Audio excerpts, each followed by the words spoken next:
ووجدک عائلن فاغنا، دوسرا معنی حضرت امام فخر الدین رازی نے بیان کیا ہے۔ کیسا معنی بیان کیا ہے؟ آپ فرماتے ہیں ووجدک عائلن، محتاج پایا،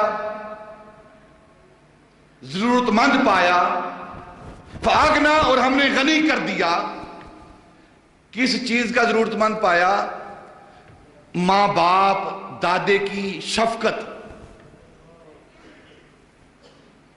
کیونکہ ابھی پیدائش نہیں ہوئی تو باپ کا سایہ سر سے اٹھ گیا، اور پھر 6 سال کے ہوئے تو ماں کا سایہ سر سے اٹھ گیا، 8 سال کے ہوئے تو دادا کا سایہ سر سے اٹھ گیا۔ تو اب جو بھی بچہ ہوتا ہے اس کو ماں باپ کی شفقت چاہیے، ماں باپ کی محبت چاہیے، ان کی تربیت چاہیے۔ تو محبوب ہم نے آپ کو شفقت پدری کا محتاج پایا، ماں باپ کی محبت کا محتاج پایا، فاغنا، ابو طالب کی شفقت پدری دے کر تمہیں غنی کر دیا ہے۔ جو ابو طالب نے تم کو پالا پوسا ہے، پرورش کی ہے، ابو طالب کی صورت میں تمہیں ساری ماں باپ کی شفقتوں سے غنی کر دیا ہے۔ یہی وجہ ہے کہ نبی پاک صلی اللہ علیہ وسلم خود ارشاد فرماتے ہیں حضرت فاطمہ بنت اسد کے بارے میں، جو کہ حضرت علی رضی اللہ تعالی عنہ کی والدہ ہیں، اور حضرت ابو طالب رضی اللہ تعالی عنہ کی زوجہ ہیں، انہوں نے نبی پاک صلی اللہ علیہ وسلم کو پالا پوسا ہے۔ آپ فرماتے ہیں جب سے میں ابو طالب کی کفالت میں آیا ہوں، اپنی اماں فاطمہ کی کفالت میں آیا ہوں، اپنی اماں آمنہ کو بھول چکا ہوں، اپنی اماں آمنہ کو بھول چکا ہوں۔ انہوں نے مجھے اتنی شفقت دی ہے، میرے ساتھ اتنی محبت کی ہے کہ میں اپنی سکی ماں آمنہ کو بھول چکا ہوں، اور میرے لیے فاطمہ میری ماں بن چکی ہے۔ یہ فاطمہ بنت اسد ہے، بیٹی کا نام بھی فاطمہ ہے، اور جو تربیت کرنے والی ماں ہے اس کا نام بھی فاطمہ ہے، جو حضرت علی رضی اللہ تعالیٰ عنہ کی والدہ ہیں۔ تو ابو طالب کے ذریعے اللہ رب العزت نے مجھے غنی کر دیا ہے۔ اور پھر دوسری بات جو بیان کرتے ہیں حضرت امام فخر الدین رازی، آپ فرماتے ہیں کہ اللہ رب العزت نے محتاج پایا تو آپ کو غنی کر دیا سیدہ خدیجۃ الکبریٰ کے حوالے سے۔ نبی پاک صلی اللہ علیہ وسلم ایک دن اپنے گھر تشریف لائے تو آپ کے چہرہ اقدس پر غم ہے، خوشی نہیں ہے، چہرہ غمزدہ ہے، والضحیٰ کا چہرہ غمزدہ ہے۔ تو سیدہ خدیجۃ الکبریٰ رضی اللہ تعالیٰ عنہ نے دیکھا کہ چہرے پر خوشی کے آثار نہیں ہیں، آج یہ چہرہ جو ہمیشہ مسکراتا ہے آج مسکرا نہیں رہا۔ تو پوچھا یا رسول اللہ صلی اللہ علیہ وسلم کیا معاملہ ہے، آج آپ خوش نہیں ہیں، چہرے پر بشاشت نہیں ہے، چہرے پر خوشی کے آثار نہیں ہیں، چہرہ آج غمزدہ ہے، غمگین ہے، اس کا سبب کیا ہے؟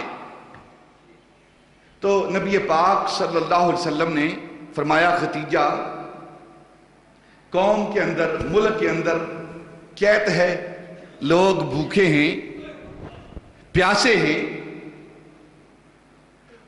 اور اگر تمہارا مال خرچ کرتا ہوں تو تمہارے مال کے اندر کمی واقع ہوتی ہے، اور اگر نہیں خرچ کرتا تو اللہ رب العزت کا خوف ہے، ڈر ہے، کیونکہ اس کی مخلوق بھوکی مر رہی ہے۔ جب یہ بات سیدہ خدیجۃ الکبریٰ نے سنی نا کہ میرے آقا مولا، میرے مالک، میری جان کے مالک، میرے مال کے مالک مجھے کہہ رہے ہیں کہ تمہارا مال خرچ کرتا ہوں تو تیرے مال کم ہونے کا خدشہ ہے، تو سیدہ خدیجۃ الکبریٰ رضی اللہ تعالیٰ عنہ نے قریش کے امیر لوگوں کو بلایا اور اپنے رشتہ دار جو بڑے بڑے تھے ان کو بلایا، بلا کر، اور سیدنا ابو بکر رضی اللہ تعالی عنہ کو بلایا، بلا کر بٹھا دیا، اور سیدہ خدیجۃ الکبریٰ نے اپنا سارا مال، ساری دولت جو ان کے پاس جمع تھی وہ لا کر سین کے اندر ڈھیر لگا دیا۔ جب ڈھیر لگایا، سیدنا ابو بکر رضی اللہ تعالیٰ عنہ فرماتے ہیں کہ اس ڈھیر کا قد کتنا تھا، وہ کتنا اونچا تھا ڈھیر.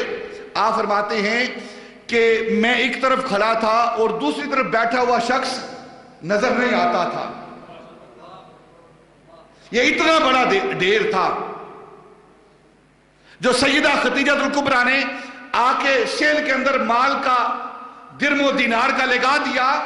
اور پھر سیدہ خدیجہ الکبریٰ مخاطب ہوئی قریش کے ان رؤساء سے، اپنے ان رشتہ داروں سے، اور فرمانے لگی اے قریش کے لوگوں، اے میرے رشتہ داروں، تم گواہ ہو جاؤ، یہ خدیجہ کا سارا مال میں اپنے محبوب کے قدموں میں رکھتی ہوں، چاہے تو محبوب سارا غریبوں کو دے دے اور چاہے تو اپنے پاس رکھ لے،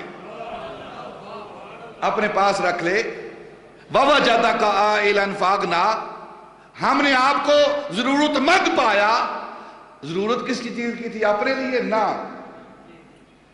قوم کے لیے، مخلوق کے لیے، امت کے لیے. اللہ رب العزت کی مخلوق کے لیے ضرورت تھی، اس کے لیے فکر مند ہوئے. تو محبوب ہم نے آپ کو فکر مند پایا تو خدیجہ کے ذریعے آپ کو غنی کر دیا، اتنا مال آپ کے قدموں میں رکھ دیا کہ مکے کے بڑے بڑے رئیس اس کا تصور بھی نہیں کر سکتے. اور پھر تیسری بات جو حضرت امام فخر الدین رازی نے بیان کی ہے، آپ فرماتے ہیں کہ آپ کو محتاج پایا خدیجہ الکبریٰ کے بعد، پھر ابو بکر کو ہم نے ایسا آپ کا ساتھی بنایا کہ ابو بکر کے ذریعے آپ کو غنی کر دیا. وہ ابو بکر رضی اللہ تعالیٰ عنہ کی ذات، جب نبی پاک صلی اللہ علیہ وسلم کے ساتھ آپ کا تعلق ہوتا ہے، نبی پاک کی غلامی میں آتے ہیں، غلامی میں آنے سے پہلے مکے کا سب سے امیر آدمی ابو بکر ہے. اور جب نبی پاک صلی اللہ علیہ وسلم کی ذات کے ساتھ تعلق ہوتا ہے، ایک وقت آتا ہے کہ سیدنا ابو بکر رضی اللہ تعالیٰ عنہ سب کچھ اپنے آقا مولا پر قربان کر دیتے ہیں. حتیٰ کہ جب وصال ہوتا ہے تو کفن خریدنے کے لیے پیسے نہیں ہیں، نیا کفن خریدنے کے لیے پیسے نہیں ہیں. اپنی بیٹی سیدہ عائشہ سے وصیت کرتے ہیں، یہ جو میں نے کپڑے پہنے ہوئے ہیں انہیں دھو کر انہی کپڑوں میں مجھے کفن دے دیا جائے.